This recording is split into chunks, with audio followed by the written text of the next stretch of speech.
Nem sempre obedecer pode ser o melhor caminho. Desobediência civil é o tema da Universidade que está começando agora.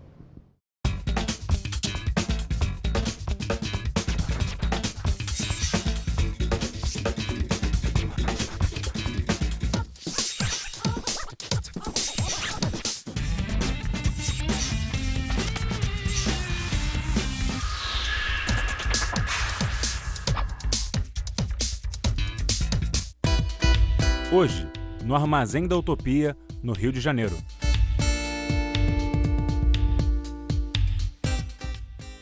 A referência, quando se fala em desobediência civil, que vem à mente primeiro é um pequeno livro do Henri Thoreau, que leva esse nome. Como é que o Thoreau nos ajuda a falar sobre esse tema? Basicamente o Thoreau vai trabalhar ali em meados do século XIX com a ideia de desobediência civil, que basicamente é a ideia de que se existe uma lei opressora, que gera opressão, você tem não só o direito, como também o dever de ir contra essa regra. E aí ele vai citar um exemplo da época, que são as guerras que os Estados Unidos, onde ele vivia, empreendia ali contra o que a gente conhece hoje como sendo o México. E aí ele vai se opor a isso e dizer que não ia pagar determinados impostos porque de alguma forma ele estaria indiretamente financiando essa guerra.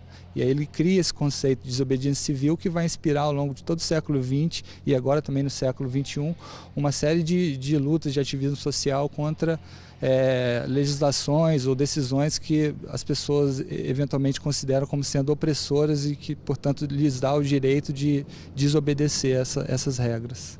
Interessante começar pensando, né, que desobedecer pode ser também um dever, né? A Declaração Universal dos Direitos do Homem e do Cidadão, né, durante a pós-Revolução Francesa, se debate essa questão do direito de resistência como um direito humano. Não só um direito, como um dever, né? Então, você colocar e garantir para consolidar os direitos que estão garantidos na própria Declaração Universal dos Direitos do Homem e do Cidadão, você tem esse instrumento e o dever também de se colocar contra o Estado opressor quando ele não garante esses direitos. E a gente pode sair do macro, chegar no micro e perceber que a desobediência civil passa por todas as áreas? Exatamente. A noção de obediência é algo produzido muito cedo na nossa formação, né?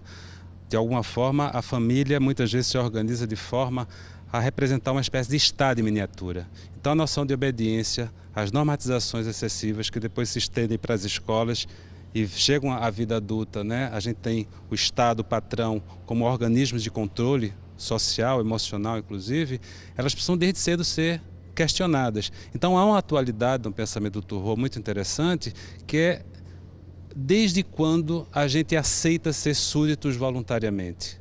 Há um outro tratado, chamado Tratado da Servidão Voluntária, de um pensador anterior ao Thoreau, que é o Etienne Laboissy, que ele coloca isso, quando nós desejamos a própria servidão.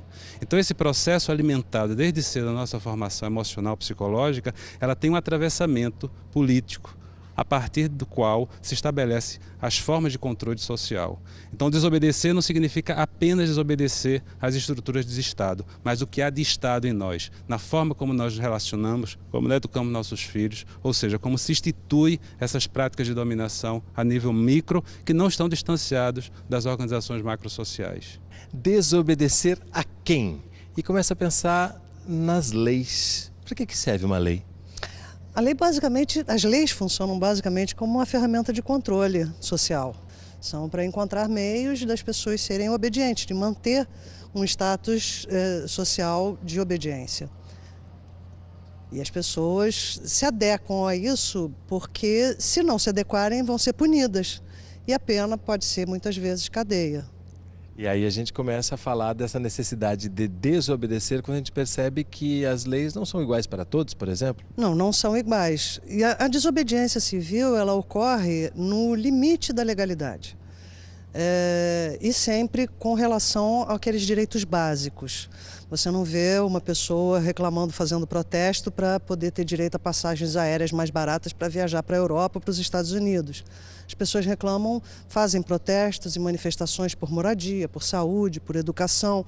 Não se pode contrapor esses direitos como uma ameaça a direitos já conquistados, a direitos já constituídos. A norma se integra para que isso aconteça. Ela, pelo menos, deveria se integrar.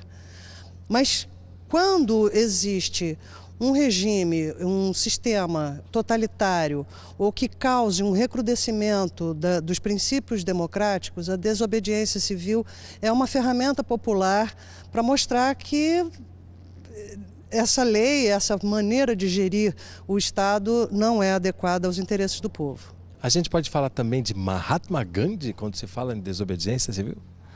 De alguma forma o Mahatma Gandhi na Índia ele incorporou os princípios de Thoreau, né? Ele conheceu Thoreau através do escritor russo que é o Tolstói, que se correspondia com ele. Ele conheceu a obra de Thoreau e de alguma forma foi inspirada por ela, e no seu ativismo em luta na África do Sul, primeiro pelos direitos dos indianos que viviam na África do Sul e depois vivendo na Índia na luta pela independência da Índia em relação à Inglaterra, ele incorporou esses conceitos de desobediência civil, criou o conceito de desobediência civil não violenta, né?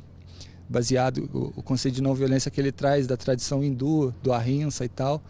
Ele meio que fez uma mediação entre os dois conceitos e produziu uma forma de ativismo que ao longo do século XX inspirou muitos movimentos. Aí acho que o acontecimento histórico mais emblemático dessa luta de Gandhi pela independência da Índia, no caso, e que é bem emblemático do que significa o conceito de desobediência civil, foi a Marcha do Sal, onde ele, com cerca de 7 mil seguidores, atravessou mais de 400 quilômetros de território indiano para produzir sal, numa época que a produção de sal era prioridade do Império Britânico que colonizava a Índia. E no ano seguinte a Grã-Bretanha foi obrigada a se sentar junto com o partido do Congresso indiano para negociar a independência da Índia, quer dizer, um ativismo que teve uma consequência prática concreta na luta contra o maior império da época, que era o Império Britânico, que foi baseado nesse conceito inicialmente formulado por Thoreau e que inspirou o Gandhi, né?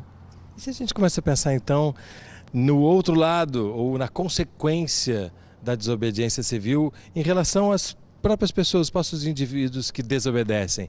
A gente está falando aqui de punições, muitas vezes de violência. Existe uma criminalização dos movimentos reivindicatórios. E hoje com muita força, né? E hoje com muita força. A gente pode pegar desde a balaiada, né, quando as pessoas se juntaram contra o roubo por parte dos sargentos, dos capitães do mato que existiam na época, com relação ao estupro de mulheres que existiam também. E o Zé Balaio, que teve sua filha estuprada, rebelou, juntou e criou o que ficou conhecido como a balaiada, foi dizimado, né, por um sujeito que depois ocupou a cidade de Caxias. Depois o sujeito que dizimou ele virou o Duque de Caxias, patrono do Exército Brasileiro. E a figura que é patrona do Exército Brasileiro foi o cara que destruiu e dizimou um movimento reivindicatório de resistência, né, que prezava dentre outras coisas, a abolição da escravatura. Ou seja, está mais do que na hora da gente rever os próprios heróis. No próximo bloco, mais desobediência civil. Não sai daí, a gente volta já.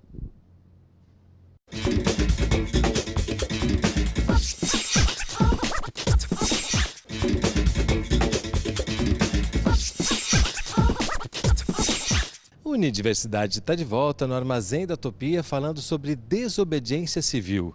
Será que a gente pode dizer que um dos primeiros passos para se desobedecer alguma coisa com convicção, com propósito, também é desobedecer a si mesmo, na medida que a gente introjeta leis e regras e obrigações a partir da nossa educação? Sem dúvida. Eu acho que se a gente for totalmente obediente à nossa consciência moral, a gente está ferrado. O ato de existir, eu penso que é um ato de reinventar-se.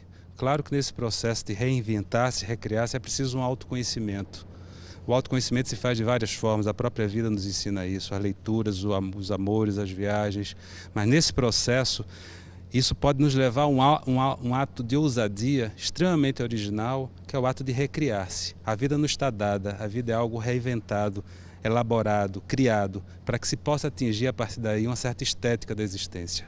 A estética da existência é algo que acontece à medida que a gente é livre, ou que a gente exerce práticas de liberdade. E a gente não consegue exercer essas práticas de liberdade se não questiona o dado. Claro que tem muita coisa do que a gente aprende, do que a gente reconhece culturalmente na nossa formação, seja familiar, escolar, tá ok, é bom, nos potencializa, mas existe uma série de outras que enfraquece nossa potência. Então tudo que inibe nosso ato existencial precisa ser colocado em cache. Né? Se isso vai ser levado ao fim e ao cabo como um processo de transformação, reside aí uma aritmética pessoal nesse processo que está muito no diapasão entre a liberdade e a autoridade, a obediência e a desobediência, para que as coisas não sejam naturalizadas e dadas como verdades absolutas. Como é que a gente pode pensar isso tudo à luz desse risco que é você estar sob um estado dessa forma? Pois é, acho que isso no momento político que a gente está vivendo atualmente, isso que você está falando, é bem mais claro, né? Não só no Brasil como no mundo. Esse descolamento entre como o Estado age e como a sociedade pensa nunca teve tão claro, né?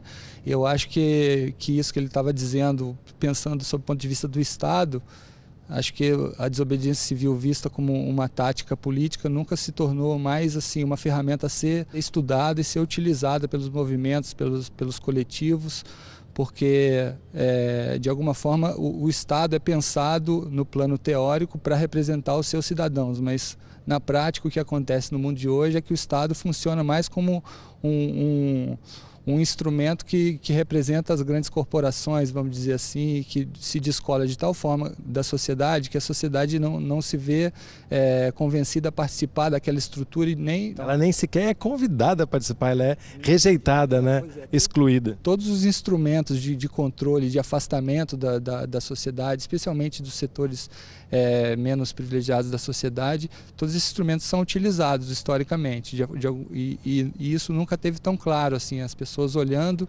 especialmente para a política institucional, mas também para as outras esferas do legislativo, do judiciário, não se sentindo representadas por aquilo e querendo, de alguma forma, transformar isso. E eu acho que o instrumento tático da desobediência civil tem que ser cada vez mais estudado e utilizado pelos movimentos, pelos coletivos, por todo mundo que está querendo transformar essa sociedade. Sob essa lógica que já foi dada pelos colegas, é você advogar pelo inimigo. Então, essa é a visão que se tem dentro da classe hegemônica, que o advogado que defende essas minorias, que defende o direito à desobediência civil, ele também está agindo criminosamente. E isso já foi visto em várias situações, há uma perseguição, a criminalização da advocacia também. A gente já teve situações, inúmeras situações envolvendo a perseguição de advogados. Eu mesma fui vítima de uma situação assim em 2014, porque eu estava nas manifestações defendendo o direito de manifestação e o Estado do Rio de Janeiro decidiu que eu era líder dos Black Blocs. Passei 5 dias em Bangu. Não é motivo de orgulho não, mas é como funciona.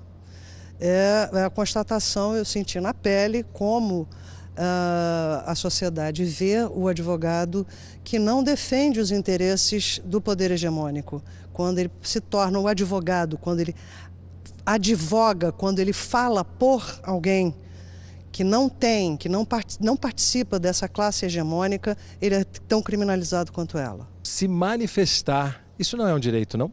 Isso é um direito fundamental e é um direito humano, né? Só que a gente tem uma estrutura de Estado que inibe qualquer tipo de iniciativa que vá de enfrentamento ao status quo, né? Então, quando você manifesta, tem um grau de manifestação, né, que você está junto com o status quo, você pode usar um pato amarelo gigante no meio da rua. Tirar foto ao lado do policial. Pode tirar foto ao lado do policial, tu pode comer, né, filé mignon em frente à Fiesp na Avenida Paulista, mas se na semana seguinte fechar exatamente a mesma rua, mas com caráter reivindicatório, por exemplo, o movimento MTST, Movimento dos Trabalhadores Sem Teto, né, fecharam cerca de 2 semanas depois exatamente a mesma rua e esse pessoal foi criminalizado. Então a lei não é igual para todos, né? E quando você questiona isso, você é criminalizado também, né? Na lógica de que essa concepção, né, de direitos humanos, que é basicamente o direito que a pessoa tem pelo simples fato de ser humana, é extremamente subversiva até hoje em dia. Por isso que a figura do militante, do cara de direitos humanos, que coloca essa questão dessa igualdade, é criminalizada, porque é uma concepção retrógrada e reacionária de que existem seres humanos superiores e seres humanos inferiores, né? E quando você questiona isso de fato, né, quando você coloca que não deve ser assim, né, você é ou criminalizado, ou deixado de lado, ou muitas vezes questionado e agredido e preso. No próximo bloco, mais exemplos de desobediência civil no século XXI. Não sai daí, a gente volta já, mas antes, se liga nessa dica. Conheça o site Jornalistas Livres, uma rede de coletivos originada com a ideia de fazer contraponto ao jornalismo praticado pela mídia tradicional.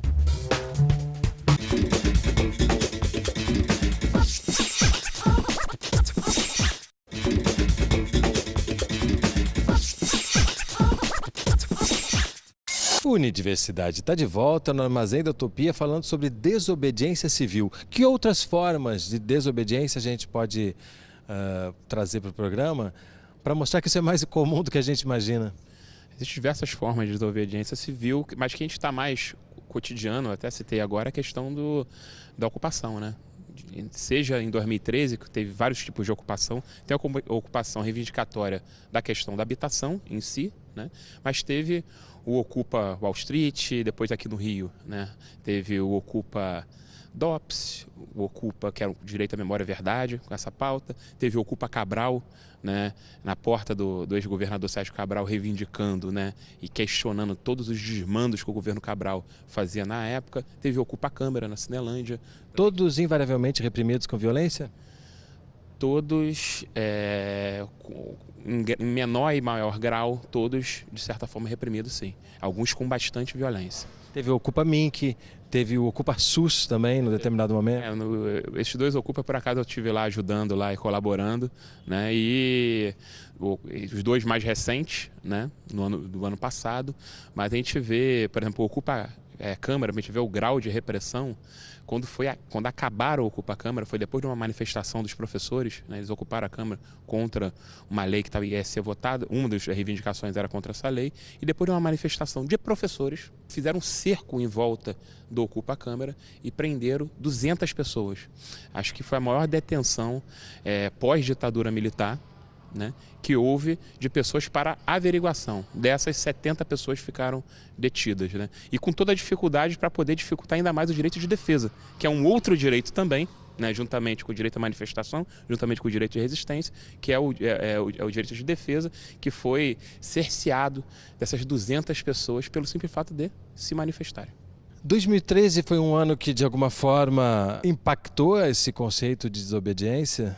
De alguma forma sim, né? As manifestações de 2013 foram um marco na vida política brasileira, né? Inclusive as pessoas aqui que estão participando foram muito presentes ali naquele momento, e foi um momento em que a sociedade brasileira se viu diante assim, de uma mobilização inesperada, mas que atingiu um volume muito grande, onde estava em disputa ali não só as pautas, né? As pautas começaram muito pela esquerda e terminaram talvez um pouco pela direita, assim.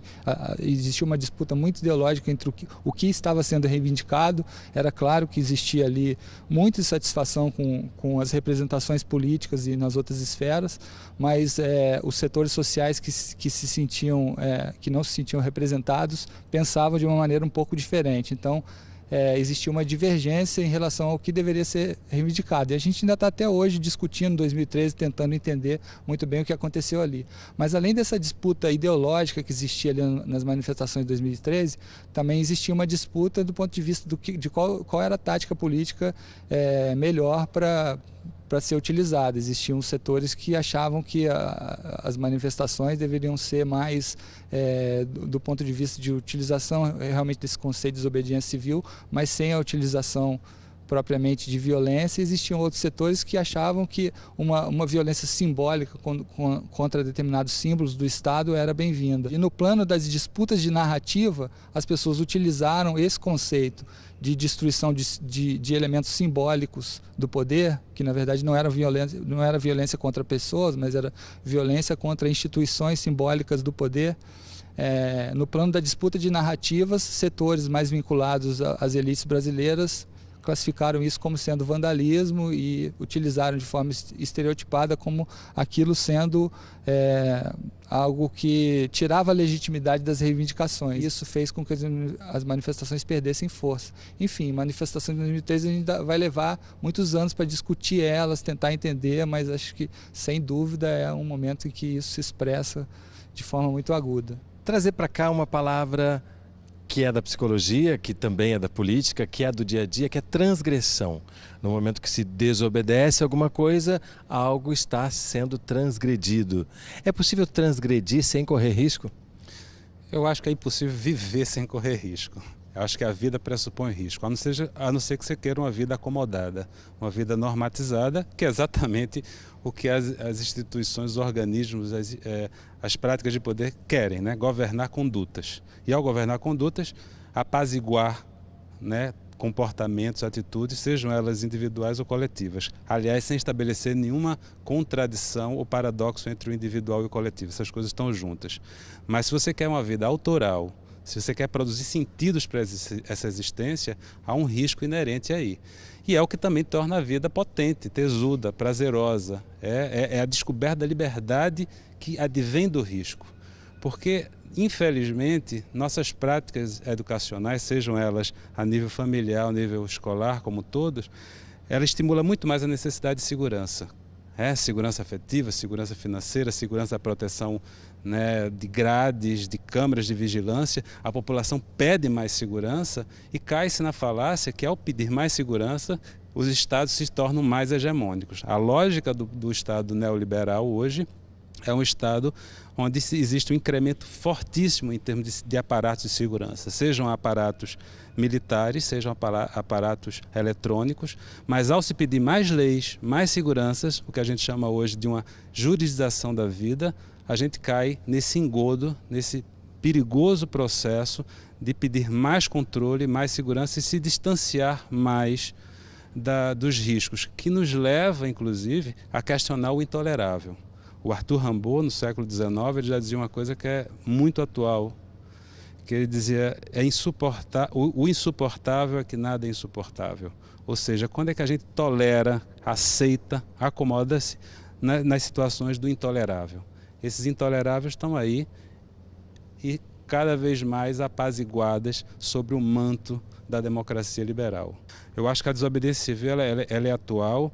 O que é o cidadão que paga, que contribui com seus impostos e tudo que que estamos falando aqui nesse programa, sem se questionar o destino final desses impostos. E não estamos falando aí nem de corrupção. Redes sociais, de alguma maneira, são ferramentas que podem ser importantes quando se pensa em desobediência? Eu estava pensando exatamente nisso. Hoje, as redes sociais e a internet são as principais ferramentas de divulgação e de execução da desobediência civil. Por mais que também possam ser ferramentas de controle, né?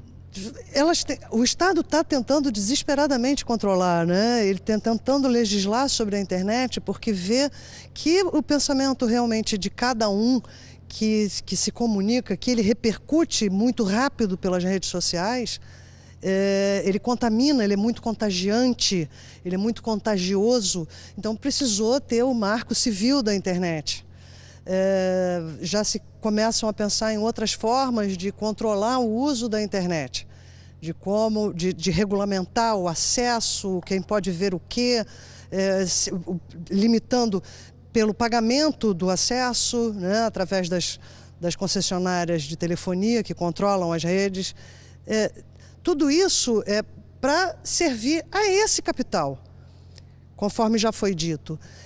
Essa sociedade que quer ser realmente excludente, ela considera meritocracia, né? Ela considera que se você tem, você pode mais, em detrimento de outras classes que continuam abafadas. Essas classes, então, com acesso à internet, elas têm as vozes potencializadas, elas são repercutidas, elas são ouvidas e pela primeira vez pessoas que antes não tinham acesso a essas vozes começam a ter e elas fazem com que essas pessoas pensem. Elas são contaminadas por essas pessoas. Então, a internet e as redes sociais eliminaram essas barreiras.